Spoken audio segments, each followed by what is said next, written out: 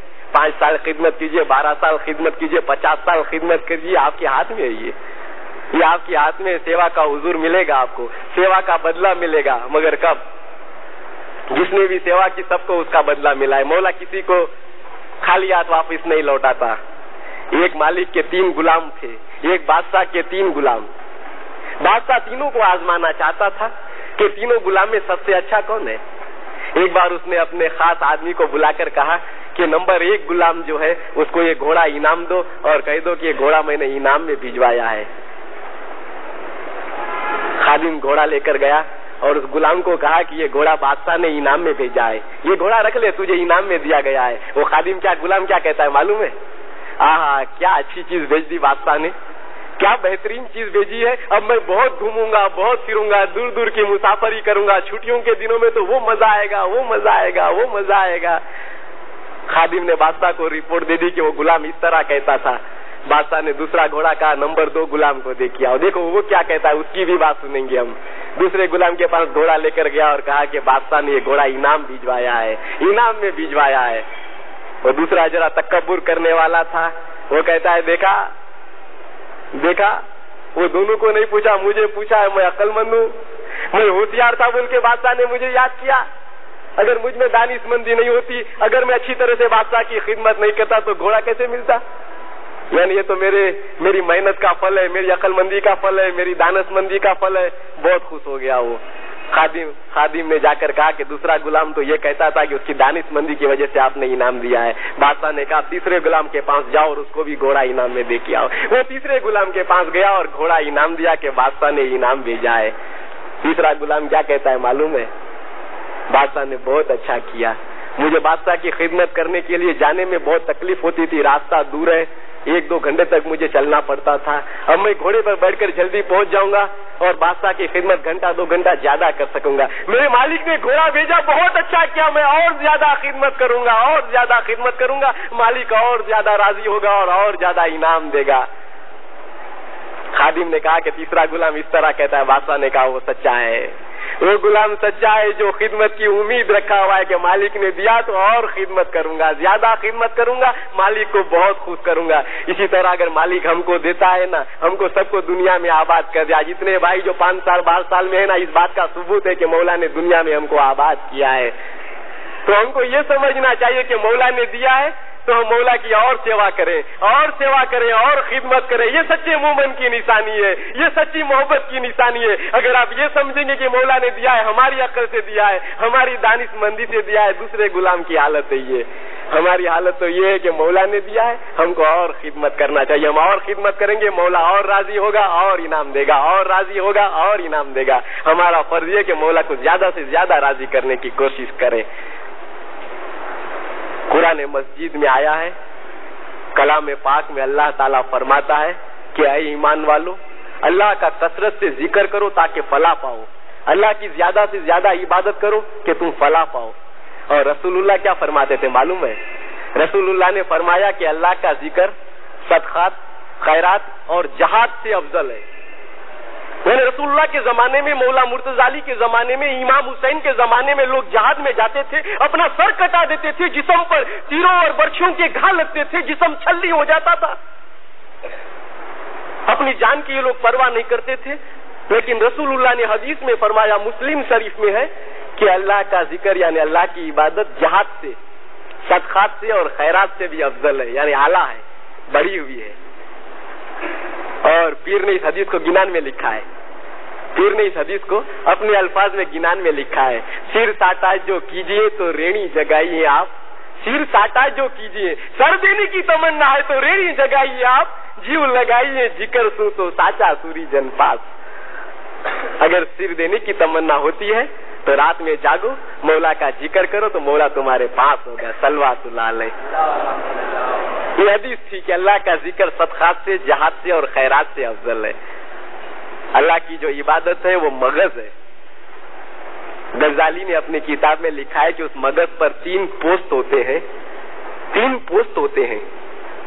پوست کے معنی چھلکے سمجھو یا دروازے سمجھو یا کور سمجھو. یہ تینوں پوست سے ہم کو گزرنا پڑتا ہے تب کہ ہم مغز کو چکھ سکتے ہیں. اس نے بتایا کہ ایک بندے کو مولا کی محبت پیدا کرنا ہے. ایک بندہ چاہتا ہے کہ میں مولا کی محبت پیدا کروں, تو اس کے لیے وہ پہلے زبان سے اللہ کا نام لیتا ہے, رات دن اللہ اللہ کرتا ہے. اس کا اسم اعظم جو ہوتا ہے, جو اس کا بول ہوتا ہے, اس کے بعد کیا ہوتا ہے, آہستہ آہستہ وہ ذکر اس کے دل میں آ جاتا ہے.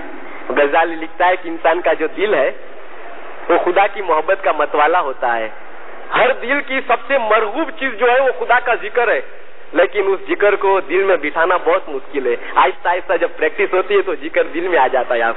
آپ کے دل میں وہ ذکر آ جاتا ہے, ایسا گھٹ بیٹھ جاتا ہے دل میں کہ آپ اس کو دل سے نکال نہیں سکتے. دل اس کو پکڑ لیتا ہے, دل کا وہ خوراک بن جاتا ہے. یہ دوسرا درجہ ہے. اور تیسرا درجہ کیا ہے معلوم ہے؟ مغز تک پہنچنے کا تیسرا درجہ کہ آپ کے دل میں اللہ کا ذکر باقی نہیں رہتا. اللہ کا ذکر آپ کے دل سے چلا جاتا ہے اور خود اللہ کی ذات آپ کے دل میں آ جاتی ہے. خود اللہ کی ذات آپ کے دل میں آتی ہے. آپ کو اپنا ہوش نہیں رہتا, آپ اپنی خودی کو کھو بیٹھتے ہیں. آپ کی تمام مہویت ختم ہو جاتی ہے. آپ کو یہ بھی پتہ نہیں ہوتا کہ آپ زمین پر ہے یا آسمان پر ہے. اس کو فنا فی اللہ کہتے ہیں. 48ویں امام سے سلطان محمد شاہ نے فرمایا صلوات اللہ علیہ, تمہیں فنا فی اللہ تھاؤ, تمہیں فنا فی اللہ تھاؤ. તમે કોશિશ કરો کہ ہمیں فنا થઈએ, તમે વિચાર કરો کہ ہمیں فنا થઈએ. یہ امام نے فرمایا 48ویں امام نے, فنا فی اللہ تھاؤ. فنا فی اللہ کیا؟ اللہ کی ذات میں فنا ہو جانا. لیکن کیسے, یہ آج کے دماغوں کے سمجھ میں نہیں آتا ہے کہ اللہ کی ذات میں فنا کیسے ہو جائے, خودی کو کھو کیسے دے, ہم ہماری خودی کو کیسے بھول جائے. ایسا ہوتا ہے کبھی؟ کوئی فنا فی اللہ ہوا ہے ہمارے سامنے؟ ہم نے تو دیکھا نہیں. منصور کی باتیں سنتے ہیں, بائیزید کی باتیں سنتے ہیں, لیکن وہ پرانی باتیں ہیں. آج کل ہم نے کسی کو دیکھا نہیں کہ فنا فی اللہ کیسا ہوتے ہیں. 48ویں امام نے فرمایا کہ تمہیں تھاؤ فنا فی اللہ. میں آپ کو 2-3 چھوٹی مثالیں دے کر سمجھاؤں. 2-3 چھوٹی مثالوں سے سمجھانے کی کوشش کرتا ہوں. غزالی نے بھی ایسا ہی سمجھایا تھا. ایک شخص ہوتا ہے, اپنی محبوبہ کو چاہتا ہے, وہ جیسا یہ پیر نے داخلہ دیا تھا, جیسا لیلا اور مجنو کا پیر نے گنان میں لکھا, لیلا مجنو نے نیڑا کیا جیو گمایا پریمو بینا. مثال دینا کوئی بری بات نہیں. مولانا روم نے بھی لیلا اور مجنو کی مثال دی ہے. ایک آدمی ہوتا ہے, اپنی محبوبہ سے پیار کرتا ہے, وہ اس کا دن بھر اس کا وہی خیال ہوتا ہے کہ میں اپنی محبوبہ سے ملوں, اپنی معشوقہ سے جا کر ملوں, اسے باتیں کروں. دن بھر اور رات بھر اس کے خواب دیکھتا رہتا ہے. اس کے خیالات اسی میں ہوتے ہیں, اسی میں کھویا ہوا ہوتا ہے. وہ اس کی ذہنیت اسی جانب راغب ہوتی ہے. وہ پاؤں اٹھاتا ہے تو الٹے پڑتے ہیں, چلتا ایک جانب ہے اور پاؤں اڑتے ہیں ایک جانب. بات ایک کرتا ہے, منہ سے نکلتا کچھ ہے. وہ خود کو ہوش نہیں رہتا کہ وہ کیا بات کرتا ہے, کیونکہ اس کے خیالات میں اس کی محبوبہ بسی ہوئی ہوتی ہے. وہ سڑک پر جاتا ہے تو ایسی جاتا ہے جیسا کہ بے خودی کے عالم میں جا رہا ہے. اس کو پتا نہیں کہ سامنے سے کون آ رہا ہے, پیچھے سے کون گیا, کون سی کار سے ایکسیڈنٹ ہو گیا اس کا. اس کو کچھ بھی پتا نہیں ہوتا, بس وہ تو چلا جا رہا ہے دیوانے کے مانند. اس کو یہ خیال ہوتا ہے کہ میری محبوبہ ملے گی, میں اسے بات کروں گا, وہ مجھ سے پوچھے گی, میں کیا جواب دوں گا, کیا کروں گا. وہی دھن رہتی ہے اس کے اوپر, اسی دھن میں وہ چلا جاتا ہے, اسی دھن میں چلا جاتا ہے. خیال اپنی محبوبہ کا ہوتا ہے. یہ دنیا کی مثال ہے. اسی طرح مولا ہماری معشوق ہے, ہم اس کے عاشق ہیں. کیونکہ 48ویں امام نے فرمایا ہمارا عاشق و ماتی ایک تو. ایک داخلہ دیا تھا مولا نے, ہمارا عاشق و ماتی ایک تو, مطلب وہ عاشق تھا تو مولا معشوق ہے. مولا معشوق ہے, اس کے اوپر ہم عاشق ہو جاتے ہیں, محبت کرتے ہیں اسے. تو دنیا کی محبت میں وہ شخص اس حد تک پاگل ہو گیا کہ وہ بھول گیا کہ وہ بمبئی کی سڑکوں پر جا رہا ہے یا دہلی کی سڑکوں پر چل رہا ہے. اس کو ایکسیڈنٹ ہو سکتا ہے. اس کو پوچھو کہ تیرے سامنے سے کون گزر گیا, وہ فلاں آدمی جو نکلا تھا وہ کیا بول رہا تھا, یا سڑک پر جو اشتہار کا جو اعلان ہو رہا تھا وہ کیا ہو رہا تھا, اس کو کچھ بھی پتا نہیں رہتا. اس کے اوپر تو ایک دھن سوار ہوتی ہے کہ وہ اپنی محبوبہ سے ملنا چاہتا ہے. اسی طرح فنا فی اللہ جو ہو جاتا ہے اس کو کوئی خیال نہیں ہوتا, اپنے اللہ کا خیال ہوتا ہے. وہ دیوانہ ہو جاتا ہے, وہ منصور جیسا ہو جاتا ہے, وہ نصیری جیسا ہو جاتا ہے. ایک دوسری مثال, چھوٹے سے چھوٹی مثال دوں میں. ایک آدمی غصے میں آ جاتا ہے.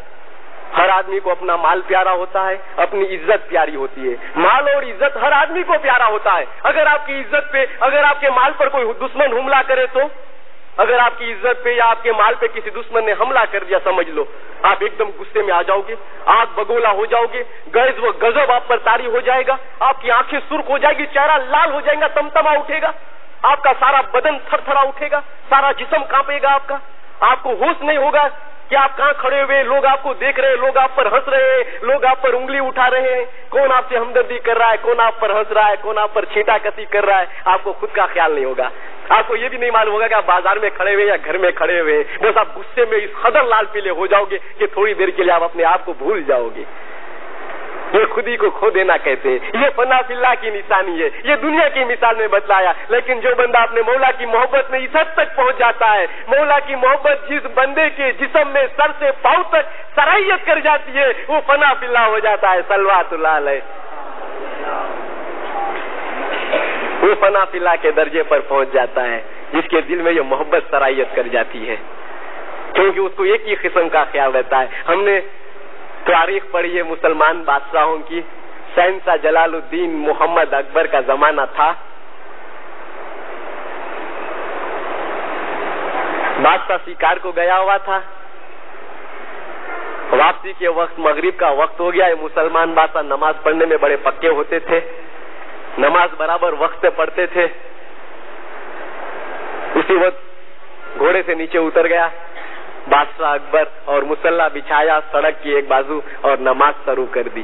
تھوڑی دیر کے بعد دیکھا ایک عورت بھاگتے بھاگتے چلی آ رہی ہے، دیوانہ وار بھاگ رہی ہے، دیوانہ وار بھاگ رہی ہے، اس کو اپنا بھی ہوش نہیں کہ وہ بھاگ رہی ہے۔ کیوں؟ 12 سال کے بعد اس کا لڑکا لوٹ رہا تھا، اس کے لڑکے کا لیٹر آیا تھا کہ میں آ رہا ہوں۔ 12 سال کے بعد اس کا لڑکا آنے والا تھا۔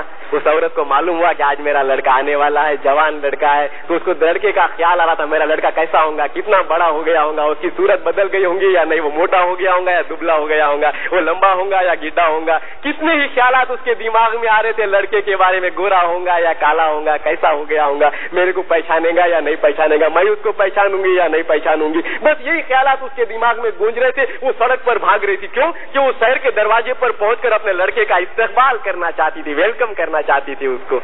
وہ بھاگ رہی تھی، اس کو احساس نہیں رہا کہ ہندوستان کا شہنشاہ نماز پڑھ رہا ہے سڑک پر، اس کو یہ احساس نہیں رہا کیونکہ وہ خود ہی کھو چکی تھی اپنی دیوانہ وار۔ اس کو اپنے کپڑے کا ہوش نہیں تھا، اپنے بال کا ہوش نہیں تھا، اس کو یہ بھی ہوش نہیں تھا کہ کہاں سے گزر رہی ہے اور کون اسے دیکھ رہا ہے، کون اس پر ہنس رہا ہے یا کون اس پر انگلی اٹھا رہا ہے۔ بس وہ تو بھاگ رہی تھی، اس کو شہر کے دروازے پر پہنچنا تھا، اپنے لڑکے کا استقبال کرنا تھا۔ بادشاہ نے دیکھا کہ مسلح پر اس عورت نے قدم رکھ دیا بھاگتے بھاگتے، اور بادشاہ سے ٹکرا گئی۔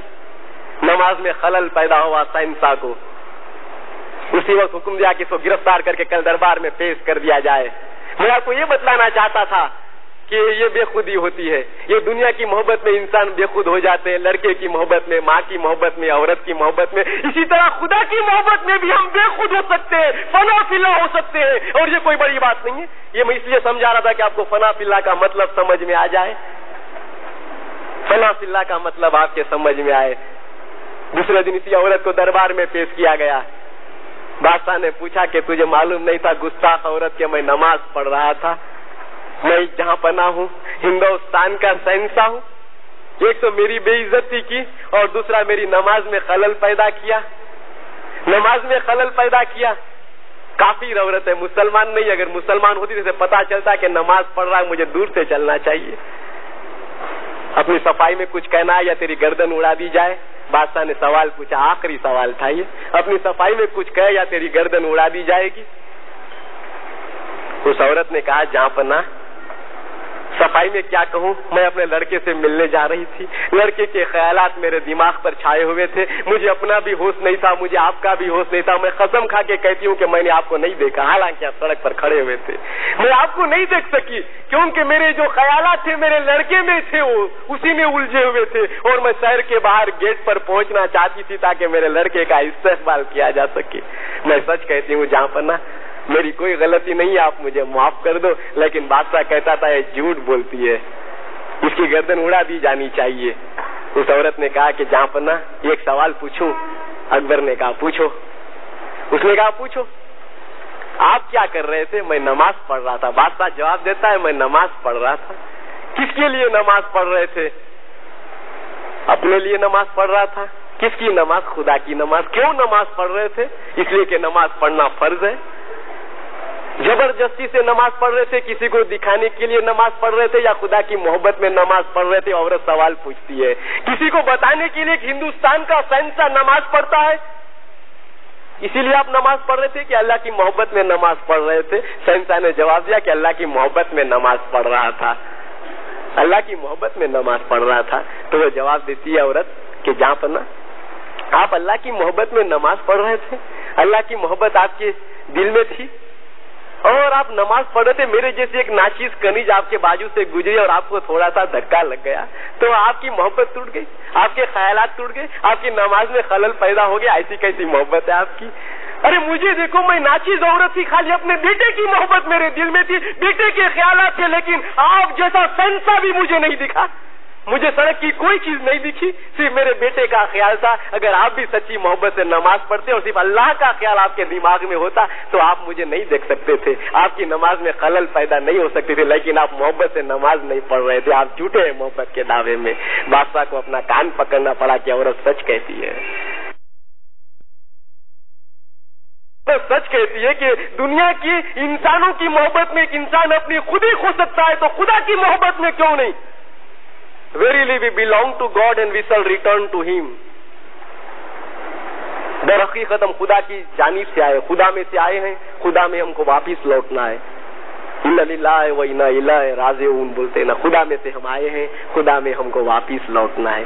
تو جب ہم خدا میں سے آئے ہیں, خدا کے نور کے ذریعے میں سے آئے ہیں, تو ہماری آنکھیں خدا مئی ہونی چاہیے, ہماری نگاہیں خدا مئی ہونی چاہیے, ہمارے خیالات خدا مئی ہونے چاہیے, ہمارا دل خدا مئی ہونا چاہیے, ہمارے جذبات خدا مئی ہونا چاہیے, ہماری ساری زندگی خدا مئی ہونی چاہیے. اس لیے کہ ہم خدا میں سے آئے ہیں, ہم خدا میں سے آئے ہیں, ہماری ساری زندگی خدا مئی ہونی چاہیے. سچے مومن کی یہ نشانی ہے. کرم سریوا تمہاری سیو قائم ساتھ تو منے سروے بدا. جب وہ اس درجے پر پہنچ جاتا ہے تو وہ دعویٰ کرتا ہے, وہ چلا اڑتا ہے, وہ کیا بولتا ہے؟ ان الحق. وہ کیا بولتا ہے؟ من خدایم. بائزید نے کہا من خدایم, میں خدا ہوں. منصور نے کہا میں خدا ہوں. ہمارے جمعہ بھگت کو مولا نے پوچھا تھا, فرمان کی کتاب میں ہے, بیت الخیال کے فرمان کی پاکٹ سائز جو کتاب ہے سندھی کی, اس میں لکھا ہوا ہے. جمعہ بھگت کو امام نے سوال پوچھا کہ تارو درجو تو کہ تو کہ خدا بن جا رہے ہوں بندگی میں بیسو چھوں تیارے منے پوتا نے صحیح خدا سمجھو چھوں. یہ فرمان کی کتاب میں لکھا ہوا ہے. اس میں صحیح خدا کہا, منصور نے ان الگ کہا, بائزید نے من خدایم کہا کہ میں خدا ہوں. تو لوگ پوچھتے ہیں کہ جب انہوں نے خدا کا دعویٰ کیا یہ کافر نہیں تھے, اور فرعون نے خدا کا دعویٰ کیا, نمرود نے خدا کا دعویٰ کیا, صداد نے خدا کا دعویٰ کیا, یہ کافر؟ یہ بھی خدا کا دعویٰ کرتے تھے, یہ بھی خدا کا دعویٰ کرتے تھے. آپ تمیز کرو دونوں میں. فرعون کہتا تھا میں خدا ہوں, اور منصور کو سامنے کھڑا کر دو, اس نے بھی کہا کہ میں خدا ہوں. بائزید کو سامنے کھڑا کرو, اس نے کہا میں خدا ہوں. دونوں میں کیا فرق ہے؟ دونوں کا خدائی دعویٰ ہے, لیکن ایک کو تو ہم بہت پہنچا ہوا مانتے ہیں اور ایک کو کافر مانتے ہیں. ایسا کیوں؟ دونوں ایک ہی لفظ بولتے ہیں, دونوں ایک ہی سینٹنس بولتے ہیں, دونوں ایک ہی جملہ ریپیٹ کرتے ہیں. وہ کہتا ہے میں خدا ہوں, وہ کہتا ہے میں خدا ہوں. ہم اس سے نفرت کرتے ہیں, اس سے محبت کرتے ہیں, تو ایسا کیوں؟ یہ سوال مولانا روم سے پوچھا گیا تھا, یہ سوال شیخ محمد سفتری سے پوچھا گیا تھا. کیا آپ اس کا جواب دیجئے کہ دونوں کے دعووں میں فرق کیا ہے؟ منصور کا دعویٰ خدائی کا, بائزید کا دعویٰ خدائی کا, یہ کفر کی علامت نہیں ہے؟ یہ سوال پوچھا گیا تھا. مولانا روم نے جواب دیا تھا کہ ایک آدمی ہوتا ہے, ایک آدمی ہوتا ہے, اچھا ہوتا ہے, سمجھدار ہوتا ہے, عقل مند ہوتا ہے. آپ اس کو شراب پلاؤ, شراب کی بوتل لاؤ, اس آدمی کو پلاؤ, 1 شیشے 2 شیشہ 3 شیشہ, وہ آؤٹ ہو جائے گا, وہ آؤٹ ہو جائے گا. وہ بکواس شروع کر دے گا, وہ دل میں جو آئے گا وہ بولے گا. تو آپ کیا کہو گے؟ یہ نہیں بول رہا ہے بلکہ وہ شراب بول رہی ہے جو اس نے پی ہے. یہ آدمی نہیں بول رہا, مشنری خود نہیں بول رہا, اس کی شراب بول رہی ہے جو اس نے پی ہے. آپ فوراً یہ ججمنٹ دے دو گے کہ وہ نہیں بول رہا ہے بلکہ جو شراب اس نے پی ہے وہ بول رہی ہے. اسی طرح جس آدمی کے دل میں سر سے لے کر پاؤں تک خدا کی محبت سرایت کر جاتی ہے, جو آدمی خدا کی محبت میں اپنی خودی کو کھو بیٹھتا ہے, اپنی جان مال اور دنیا کی تمام چیزیں خدا پر قربان کرنے تک وہ پہنچ جاتا ہے, خدا کی مستی میں ناچ اڑتا ہے تو پھر وہ کہتا ہے میں خدا ہوں، تو وہ نہیں بولتا ہے. خدا کی محبت اس کے دل سے آواز کرتی ہے کہ میں خدا ہوں، وہ نہیں بول رہا ہے. جس طرح شرابی خود نہیں بولتا ہے، اس کے اندر سے شراب بولتی ہے، وہ تو اپنا دماغ کھو بیٹھتا ہے. جیسا آپ نے ایک چھوٹی سی مثال سنی ہوگی کہ بادشاہ کی سواری نکلی. بادشاہ کی سواری نکلی، ایک شرابی سڑک پر سے گزر رہا تھا، پیا ہوا تھا، پاؤں آگے پیچھے ہو رہے تھے. اس نے کہا اے ہاتھی والے رک جا، بولے بادشاہ کو بولتا ہے وہ کیونکہ پیا ہوا تھا. اے ہاتھی والے ہاتھی روک. بادشاہ کو تعجب ہوا کہ مجھے للکارنے والا یہ کون ہے پھٹے پرانے کپڑے میں، ہاتھی روک دے. اور فوراً نزدیک پہنچ گیا ہاتھی کے اور کہتا ہے ہاتھی بیچنا ہے، میں ہاتھی خریدوں گا. یہ بادشاہ سے پوچھتا ہے کیونکہ وہ نشے میں تھا، اس کو ہوش نہیں تھا کہ یہ بادشاہ کی سواری جا رہی ہے، یہ سائنسا ہے، وقت ہے، یہ مجھے کل پھانسی دے سکتا ہے، کیونکہ وہ شراب پیا ہوا تھا، نشے میں مست تھا. بادشاہ کو غصہ آ گیا، اس نے اپنے وزیر کو حکم دیا کہ اس کو گرفتار کر کے کل دربار میں پیش کر دو. دوسرے دن اس کو دربار میں پیش کیا گیا. بادشاہ سوال پوچھتا ہے ہاتھی خریدنا مانگتا ہے. نشہ اتر گیا تھا کیونکہ رات بھر مارے تھے اس کو بیچارے کو، وہاں پر خوب مارے تھے تو نشہ پورا اتر گیا تھا، ہوش و حواس میں تھا. اس کو پوچھا گیا کہ کیا ہاتھی خریدنا ہے؟ تو وہ کیا کہتا ہے جہاں پر میں 2 کوڑی کا آدمی ہوں، روز محنت مزدوری کرنے والا آدمی 2-4 روپے کماتا ہوں، ہاتھی کہاں خریدوں گا؟ آپ کا ہاتھی میں نہیں خرید سکتا. لیکن کل رات کو تو تم بڑے بازار میں للکار رہا تھا کہ ہاتھی بیچنا ہے، میں خریدوں گا. صاحب میں کہاں بول رہا تھا، میں تو شراب پیا ہوا تھا، نشے میں کہہ دیا ہوگا. یعنی وہ خود اپنے آپ میں نہیں تھا، اس کا نشہ بول رہا تھا، اس کی شراب بول رہی تھی. اسی طرح مولانا روم نے اور ایک مثال دی کہ کسی آدمی پر جن کا سایہ ہو جاتا ہے. یہ مولانا روم کی مثال میں ریپیٹ کر رہا ہوں، میں خود نہیں بول رہا ہوں. ایک آدمی پر جن کا سایہ ہوتا ہے اور کبھی کبھی جب اس پر جلال طاری ہوتا ہے نا تو اس وقت وہ جو بولتا ہے تو ہم یہ کہتے ہیں کہ وہ نہیں بولتا، اندر مرد کی یا اس عورت کی خواہش نہیں ہے، وہ جن بول رہا ہے کیونکہ اس کو جن کا سایہ ہے اس کے اوپر. اسی طرح سے دنیا کی مثالیں دے کر مولانا روم اور شیخ محمد سفتری نے کہا کہ اسی طرح ایک آدمی میں خدا کی محبت ہوتی ہے، دن رات خدا کی محبت میں رہتا ہے، دن رات خدا کا ذکر کرتا ہے. ایسا آدمی جو ہوتا ہے نا، اگر وہ یہ کہہ دے کہ میں خدا ہوں تو وہ نہیں بولتا ہے. وہ محبت جو اس کے دل میں صلاحیت کر گئی ہے وہ آواز دیتی ہے کہ میں خدا ہوں، کیونکہ اس کے دل میں خدا ہوتا ہے. صلوات اللہ علیہ. مومننا دلما પણ خدا છે، مومننا دلما પણ خدا છે. اس کے دل میں خدا بس جاتا ہے اور پھر اس کا دل چلا اٹھتا ہے کہ میں خدا ہوں. وہ نہیں بولتا ہے، اس کا دل بولتا ہے. اور فرعون کا دعویٰ تو کفر کا دعویٰ تھا، وہ پہنچا ہوا نہیں تھا اس حد تک. وہ تو تکبری کا دعویٰ تھا، اپنی بڑائی کا دعویٰ تھا. وہ یہ سچائی ہے دعوے کی. رسول اللہ فرماتے تھے ہم یہاں خدمت کرتے ہیں مولا کی کیونکہ مولا سے ہم کو محبت ہے، مولا سے ہم کو محبت ہے، ہم مولا کی خدمت کرتے ہیں. رسول اللہ فرماتے تھے کہ دنیا جو ہے وہ آخرت کی کھیتی ہے، آخرت کی کھیتی ہے. جیسا گنان بولا گیا تھوڑی دیر پہلے کہ واؤ سو تے وہ لون سو انے آرے سنساریا ماہیں. یہ سنسار جو یہ کھیتی ہے، جیسا آپ کرو گے ایسا وہاں پھل ملے گا آپ کو، جیسا بوؤ گے ایسا کاٹو گے. اگر آپ سیوا نہیں کرو گے، اگر آپ عبادت نہیں کرو گے تو آپ کو پھل کیسا ملے گا؟ آپ کاٹ کیسا سکو گے جبکہ بویا ہی نہیں آپ نے؟